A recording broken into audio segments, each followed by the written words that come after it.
سایه بختر لطفاً دکتر جوابم کن، مثل باد داره میره عمرم. یادمون رفت زندگی کنی، از بوی دهنم بده تشخیص ماریا. در غیر دلم ای تو زانی، هزار دف غرورم تنه نامرد شکانی. گلیل نو باغ شبت تو زرد و خوشن، یا نشته هم اول نیاشنو بویا کشتن.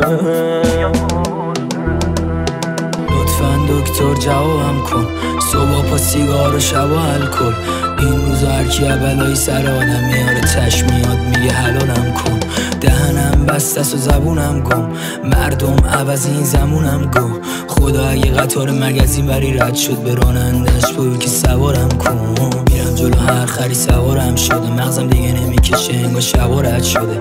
یه آدم دیوونه که نداره امیدی به این زندگی، دوست داره همش فرارم کنه. سایه بختر شایان ریمیکس.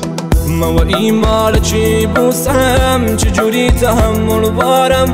شوین گردکی بخفم، صبح کی بکی بیدارم. الان وقتی ناراحتم میشکرم کاری نکی، کی جور تو و هر در کتی یه جوری آرامم بکن.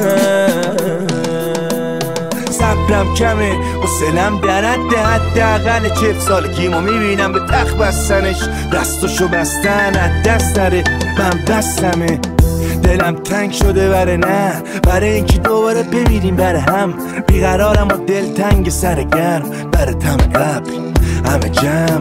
یادمون رفت زندگی کنیم دیگه، اصلا چیزی رو حس میکنیم. من اخمام تو همه تو گریه میکنیم، ما رو نگاه تو چیه فی شدیم. من و این دستاس با هم یه شبایی داریم که صبحش درمانگاه هم با اینا تنها اینه.